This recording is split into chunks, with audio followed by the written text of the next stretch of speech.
My golden child sister tried to frame me for providing her underage friends with alcohol, so I ruined her life and got her record marked with a felony. My sister was 18, and was my mom's golden child. My dad thankfully has a good head on his shoulders, and always called my sister out on her poop. But my mom's interference always meant my sister got off easy anyway. This is what happened back then. My parents decided to take a vacation to ski in Aspen and let my sister watch the house for them. They told her no parties, but that was a rule she straight up ignored. A day after our parents left, my sister started sending out invites to a party, and she was promising free alcohol. I didn't see that post just yet, but my sister called me and asked me to go get alcohol for her party, because I was over 21 and could legally buy it. She also wanted me to pay for it and said she'd invite me to the party and introduce me to an easy girl in order to pay me back. I told her that I wasn't going to break the law to make her happy. She should never have told people her party would have alcohol. She screamed at me over the phone that I was ruining her life, and that she couldn't take back the invites now that they were all over her FB. I looked at her post and facepalmed. I told her that what she did was really stupid, and she and her friends were all underage, so it's illegal. She tried to say it'd only be illegal if I narked on them. I said I wouldn't narc, but I wasn't going to buy her booze either. She screamed at me some more, so I hung up the phone. Well, that night my sister had the party, and someone called the police for underage drinking. After being arrested and confronted by police later on,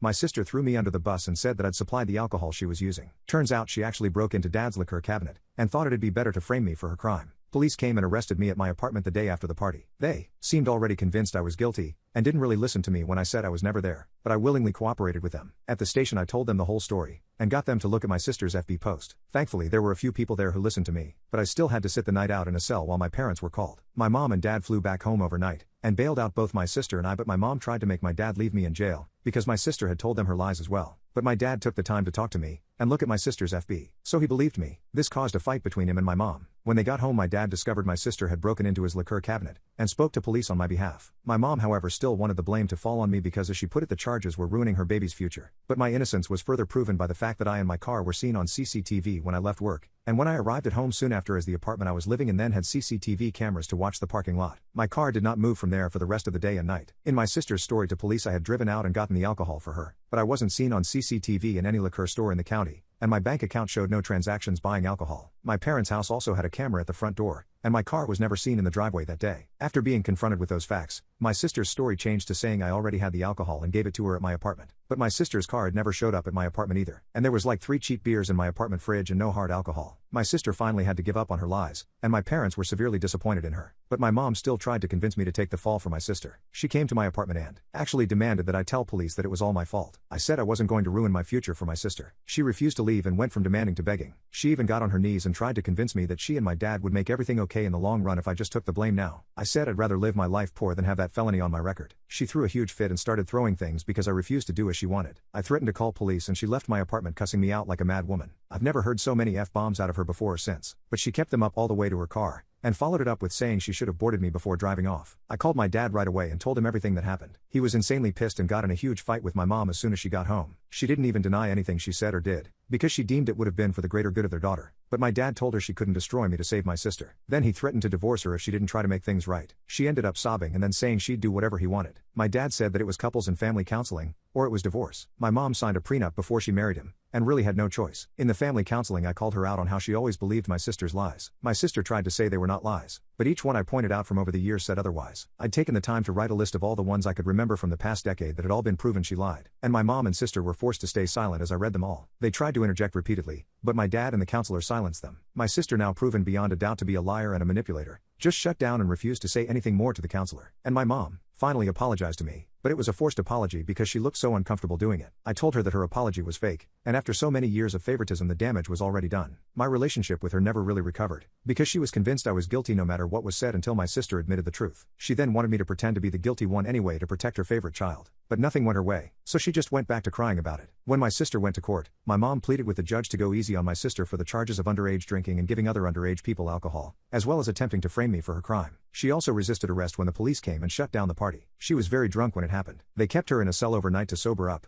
and then she told police I'd been the one to provide the alcohol. My mom's begging, along with a relentless lawyer my parents hired, got the judge to cut a deal, provided my sister plead guilty, which she did not want to do. But her lawyer highly recommended she take said deal to avoid jail time, because there was no other way of keeping her from getting a felony on her record. My sister's lawyer used the fact that the alcohol had not been bought that day, but rather had already been in the house long before the party happened to help lessen the charges. My sister's FB had also been completely deleted by her as soon as she could in order to hide the post. The judge just wanted the case over with, so my sister got off with a huge fine that our mom paid most of out of her own pocket, and a couple years probation. She was also made to get therapy too by our dad. She's never really showed actual remorse for what she did though, and only had animosity for me, no matter how in the wrong she was. She was eventually diagnosed as a narcissist after dad made her go see a doctor. After her probation and 4 years of college were over, she decided she would leave home for California and never return once she landed a good job. She currently works in an office in LA, and we've not spoken in years. Dad got her that job, and she's not shown any real appreciation for it. Even my mom has given up on her ever coming home for the holidays and us being a family again. It tore her up inside for a few years, but now she's just bitter. She doesn't blame me anymore, but we only seem to show indifference to each other. Just because my sister cut her off wouldn't make me the new de facto favorite. It just means my mom lost her baby, and isn't getting her back. She can't leave my dad because she's too reliant on him. Despite having her own career, she'd never want to be on her own again.